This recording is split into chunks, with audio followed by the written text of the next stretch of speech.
Bonjour et bienvenue à ce deuxième balado. Je suis Marc Vachon et je suis en compagnie de Marie Bérubé.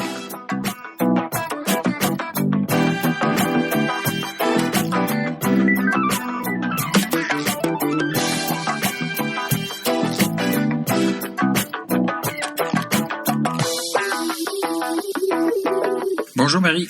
Bonjour. Marie, on a parlé dans le premier balado, on a défini le stress, on a permis aux gens de s'évaluer par rapport à leur stress sur les facteurs qui dépendent soit de leur tempérament ou qui sont des facteurs externes, des facteurs de changement. Aujourd'hui, on va on va s'intéresser aux manifestations du stress, particulièrement les manifestations physiques, psychologiques, et on va commencer à parler des façons avec lesquelles on affronte le stress. Je pense qu'on va particulièrement parler des façons inappropriées d'affronter le stress. Alors, si je te demandais d'entrée de jeu, est-ce que les symptômes du stress, est-ce que c'est toujours visible pour un observateur extérieur qui voit une personne? Toujours. C'est embêtant de dire ça. Souvent, ça l'est.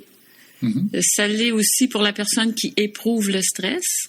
Mais il y en a qui arrivent à dissimuler assez bien leur état. Mais pour un observateur bien averti, on va remarquer des petites différences parfois par rapport au comportement habituel. Parce qu'il y a beaucoup de réactions physiques, entre autres, qui sont des réactions internes, finalement, qu'on peut pas nécessairement voir. Quand on parle de choses qu'on peut observer chez une personne, par exemple, quels sont des exemples de choses qui pourraient être observables? Ben, ça peut être variable d'un individu à l'autre, mais ça peut se voir parfois que quelqu'un a chaud, que quelqu'un a plus de tics nerveux, qui va se ronger les ongles, qui va avoir les mâchoires serrées. Fébrile, oui, quelqu'un qui a hyperactif. Le rythme change dans le comportement. Quelqu'un qui a des périodes où est-ce qu'il est moins motivé, donc moins de rendement au travail, peut-être de la confusion, des pertes de mémoire, quelqu'un qui a l'air fatigué, les traits cernés parce qu'il n'a pas dormi. Alors ça, c'est des choses qui peuvent se voir pour un observateur là avisé. Mais il peut arriver aussi que quelqu'un arrive à cacher assez bien tout ça, au prix de grands efforts. Dans le fond, on a parlé dans le premier balado des trois réactions. Des trois phases, c'est-à-dire face au stress. Et dans le fond, les réactions qu'on va voir aujourd'hui, particulièrement les réactions physiques et psychologiques, c'est des réactions qui vont arriver à la première phase et qui perdurent. Et si elles perdurent, c'est des choses qui finissent par avoir des conséquences. Par déclencher des maladies. On va parler de maladies psychosomatiques. Faut faire la différence avec l'hypocondrie, qui est un peu le mal imaginaire. Mm-hmm. Une maladie psychosomatique, c'est une maladie réelle, mais dans le nombre de causes qui peuvent l'amener, il y a aussi une composante émotionnelle. Sans faire une liste exhaustive de toutes les manifestations physiques, quels sont les effets du stress sur le physique? Faut bien comprendre d'abord que c'est en dehors de notre contrôle. Quand on vit un stress, on peut imaginer un simple stress comme celui, par exemple, de se faire arrêter par un policier pour excès de vitesse. Okay. Dans une fraction de seconde, alors même qu'on n'y pense même pas, se déclenche toute une série de réactions et très aiguës. Alors, le cœur s'affole, il se met à battre plus vite, la circulation change, tout ça pour amener plus de sang au cerveau, plus de sang aux muscles. Mm-hmm. Donc, les muscles se tendent aussi pour se préparer à fuir ou à attaquer. Bon, on peut voir tout de suite que ce sont deux réactions tout à fait inappropriées. Surtout avec un policier qui nous arrête. C'est pas vraiment une bonne idée, mais le corps est fait comme ça. C'est automatique, c'est un réflexe. Alors, on peut ajouter à ça que la digestion ralentit, que le système immunitaire chute, se défendre d'un virus ou d'une bactérie dans une situation pareille, ça peut sembler secondaire. Ouais. Puis on parle de la police, on pourrait parler aussi d'une guêpe dans la voiture. Mm-hmm. Et c'est exactement les mêmes réactions. Si votre enfant n'est pas rentré à 3 heures du matin et que vous vous mettez à vous inquiéter, c'est exactement les mêmes réactions. Et ça, c'est une phase aiguë qui sollicite énormément tous les systèmes corporels, la respiration, la digestion, le système musculaire, le système nerveux, tous les systèmes sont très, très, très sollicités, mais il n'y a pas de réel danger. C'est sûr que c'est très fatigant pour l'organisme, mais il n'y a pas de réel danger puisque c'est un mécanisme de protection qu'on partage d'ailleurs avec les animaux, puis on pourrait même aller plus loin et dire avec les plantes, hein, il y a des plantes qui peuvent être stressées. Alors, ce mécanisme-là nous permet de nous protéger, de sauver notre vie. Alors, si c'était un immense prédateur comme un ours grizzly, par exemple, ben, il nous permettrait, sinon de l'affronter, au moins de fuir. Ouais, c'est peut-être mieux. Ou d'avoir la réaction appropriée. Ouais. Alors, faut pas s'inquiéter, notre corps est prêt pour ça. Mais c'est bien fait, dans le fond. C'est oui, vraiment tout à fait. Tout à fait. Se défend à ce moment-là pour pas être... Imaginez quelqu'un qui serait pas capable de ressentir la douleur, ben, il pourrait mourir d'une brûlure, il pourrait mourir d'un simple stresseur. Ouais. Alors, c'est correct. Le problème, c'est quand c'est comme ça tout le temps ou quand les stresseurs sont là tout le temps et que là, l'organisme risque de se fatiguer. Alors, c'est là qu'on va parler de la deuxième période. On avait dit la dernière fois qu'il y avait une phase de résistance. Alors là, Dieu merci, toutes les réactions s'atténuent. Ils sont là quand même. Et on sait aujourd'hui, avec les stresseurs qu'on vit dans le milieu du travail surtout, comment ça peut durer longtemps une période de résistance. Alors, on se retrouve avec des malaises de digestion, des problèmes de sommeil, on peut avoir mal au dos, mal au cou, mal à la tête, digérer plus ou moins bien, bon. Des problèmes de libido, des problèmes... Bien sûr, et c'est pas grave d'avoir des problèmes de libido pendant les 20 minutes que le policier vous arrête, mais d'en avoir pendant 6 mois, 1 an, 2 ans, ben ça peut être difficile et amener d'autres difficultés. Alors là, c'est pour ça qu'on l'appelle la phase de résistance. Dans le fond, l'organisme résiste. Combien de temps? Mais on n'a pas toutes les mêmes limites. Alors, c'est là qu'il commence à y avoir un réel danger à long terme pour la santé. On n'a pas tous les mêmes limites, puis on n'a pas tous les mêmes faiblesses non plus. C'est-à-dire qu'il y a... c'est vrai. Certains, bon, si j'ai une faiblesse du côté de mon système digestif, ça se peut qu'un des problèmes que je vais développer, ce sera des ulcères d'estomac. Ça va se jeter là, alors que quelqu'un... Des maux de cou, oui, c'est ça. Parce qu'on parle aussi, quand on parle de maux de cou, il faut faire attention parce qu'il y a le stress de position, qui n'est pas un stress lié à un agent extérieur incontrôlable, là, mais c'est le stress de posture à l'ordinateur. Ouais, c'est un stresseur mécanique. Il y a personne qui a été conçu pour travailler à un ordinateur 35 heures par semaine. Ouais. Le corps est fait pour bouger. Ouais. Alors, c'est un stresseur qui est pas psychologique, mais c'est quand même un stresseur. Ouais. Alors, si vous avez la mauvaise chaise, l'écran à la mauvaise hauteur, ou tout simplement si vous bougez pas suffisamment, ben on peut créer un stress. On a dit le stress à l'origine c'est tout à fait physique. Là. On dit qu'il y a au-dessus de 50% des consultations chez les médecins ces années-ci qui sont reliées au stress. Oh, je le croirais. Ouais. Je le croirais. Alors les gens consultent souvent pour un problème physique comme l'ulcère d'estomac, maux de tête. Ben c'est ça la maladie psychosomatique. Ouais. Hein? C'est que la maladie est réelle, mais dans les causes, on peut retrouver des facteurs très, très modernes qui sont liés au stress. Puis tu as raison de dire que chacun a sa faiblesse. Son tendon d'Achille, si on peut dire. On va pas toutes réagir de la même manière aux grandes fatigues ou aux stresseurs. Et c'est même vrai du côté psychologique. Hein. Il y a des personnes qui vont plus verser on peut en profiter peut-être pour parler de qu'est-ce qui peut se passer sur le plan psychologique. Ben, il y a des personnes qui vont développer plus des troubles de l'ordre de l'anxiété. Oui. Alors, d'autres vont plus aller vers la dépression. D'autres vers l'agressivité. D'autres, carrément. Ben, la colère, c'est une émotion saine, mais quand ça dégénère en agressivité ou en violence, on en a parlé un petit peu la dernière fois aussi. Pourquoi un va être plus anxieux et l'autre plus dépressif? Question de tempérament, question d'apprentissage. Alors, on n'est pas tous pareils dans nos réactions, même si parfois les causes sont similaires pour beaucoup d'individus. Faudrait pas oublier notre 3e étape. Oui. On a parlé de la résistance, où est-ce que le corps est moins sollicité, mais il l'est toujours. La 3e étape survient lors du règlement de la situation ou du non-règlement de la situation. C'est-à-dire, à un moment donné, le corps a ses limites et il va y avoir effondrement de tous les mécanismes. Ouais.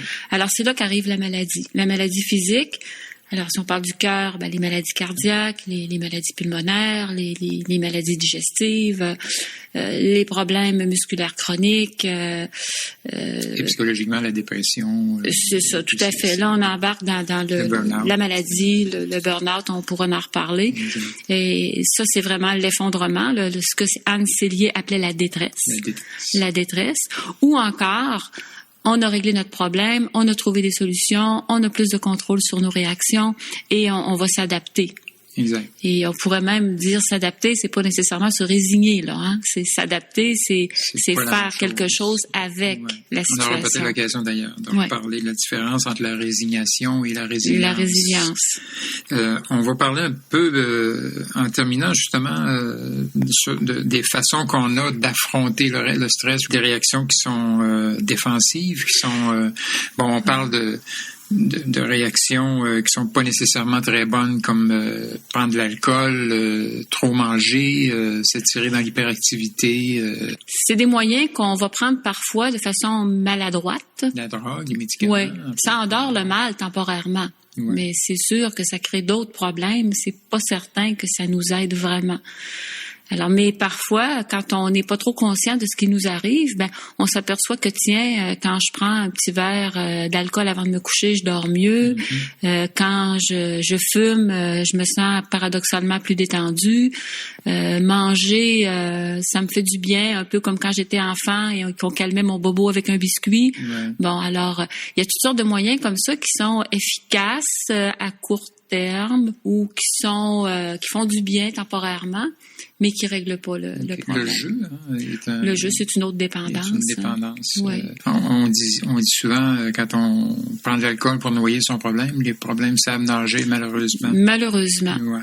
Et parmi les conduites inappropriées, ou en fait, on parle beaucoup, tu parlais tout à l'heure de l'agressivité, c'est sûr la violence, et on parle beaucoup dans les milieux de travail ces années-ci de harcèlement. Ouais. Si on voulait être plus psychologue, là, parce qu'on est en psychologie, on peut mettre des mots sur chacune de ces façons-là d'agir. Hein.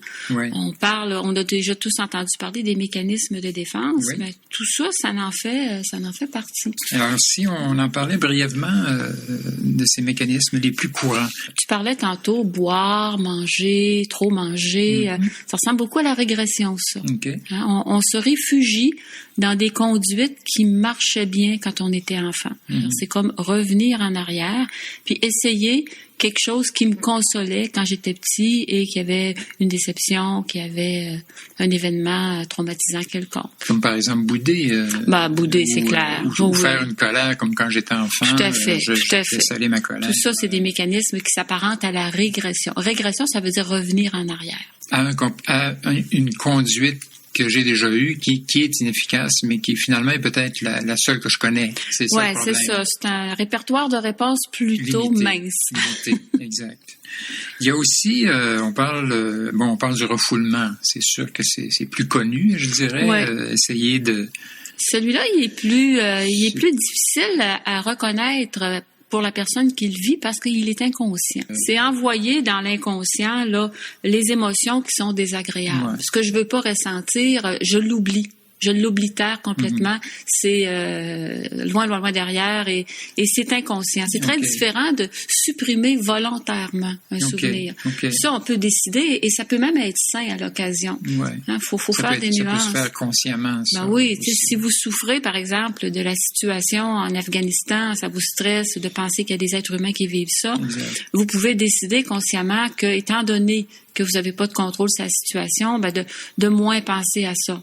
Et c'est pas nécessairement mauvais, là. C'est une conduite qui peut être adaptée. Oui, ça peut être adapté. OK. Alors que le refoulement ne l'est pas nécessairement. Rarement. Mais je dirais même jusqu'à dire jamais. OK. Il y a le déni aussi. Est-ce que le déni, c'est pas très près de la suppression? dans le fond, nier la réalité, nier les faits, faire semblant qu'il n'y a pas de problème. Oui, ça va encore plus loin, je pense, parce qu'on peut, alors que la suppression nous permet de rester relativement en bonne santé, nier qu'on a un cancer, nier qu'on soit malade, nier qu'on vit un deuil, nier qu'on est affecté par une situation, ça peut être très, très, très nocif là, pour notre santé. Il y a un mécanisme de défense en psychologie qui s'appelle la formation réactionnelle. Oui, ça a un nom compliqué, hein? Ouais.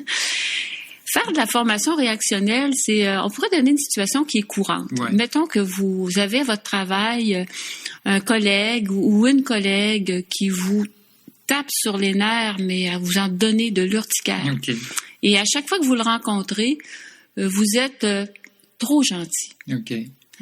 Très recevant, très faux d'une certaine façon avec cette personne-là pour pas que ça paraisse. Ouais. Alors, vous en faites comme un peu trop pour cacher le vrai sentiment que vous éprouvez. Et souvent avec exagération. Oh oui, l'autre le sent. Si l'autre est moindrement sensible, il sent qu'il y a quelque chose qui va pas, là. Il va dire, ça se peut pas, là.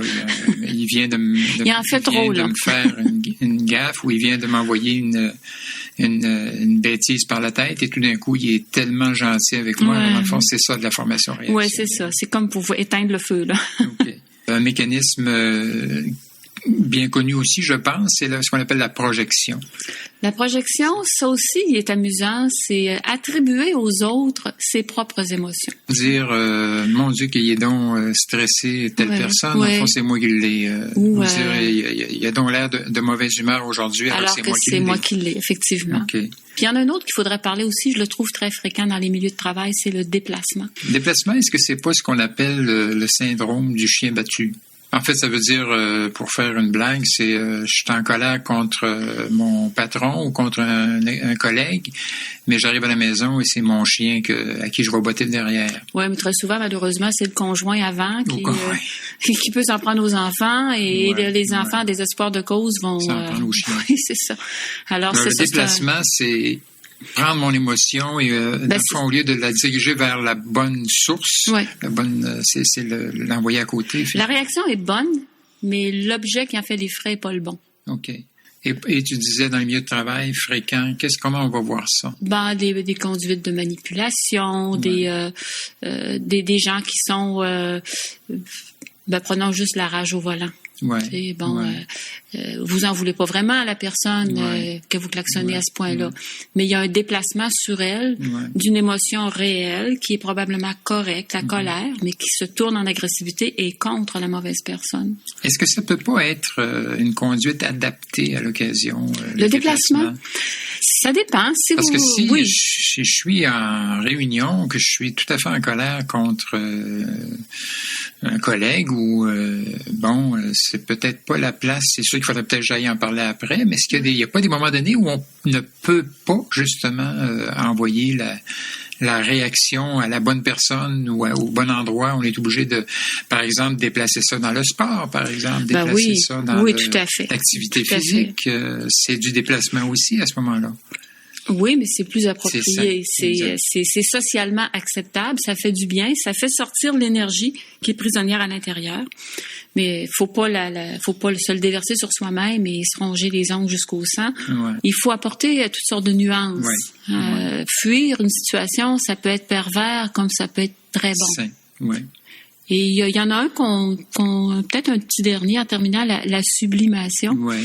Sublimer, ça ressemble un peu à faire du sport, là, mais c'est plus tourner les émotions qu'on ressent vers soit une activité artistique. Surtout des émotions qui sont inacceptables. Oui. Il y en a un dont on n'a pas parlé aussi, que je trouve qui est très fréquent aussi, c'est la fameuse rationalisation.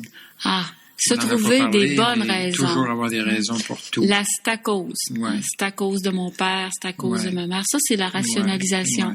Si je suis comme ça, c'est pas de ma faute. Je peux rien, c'est à cause de la société. J'ai toujours un tas de raisons pour expliquer. Exact. Ça, c'est fréquent.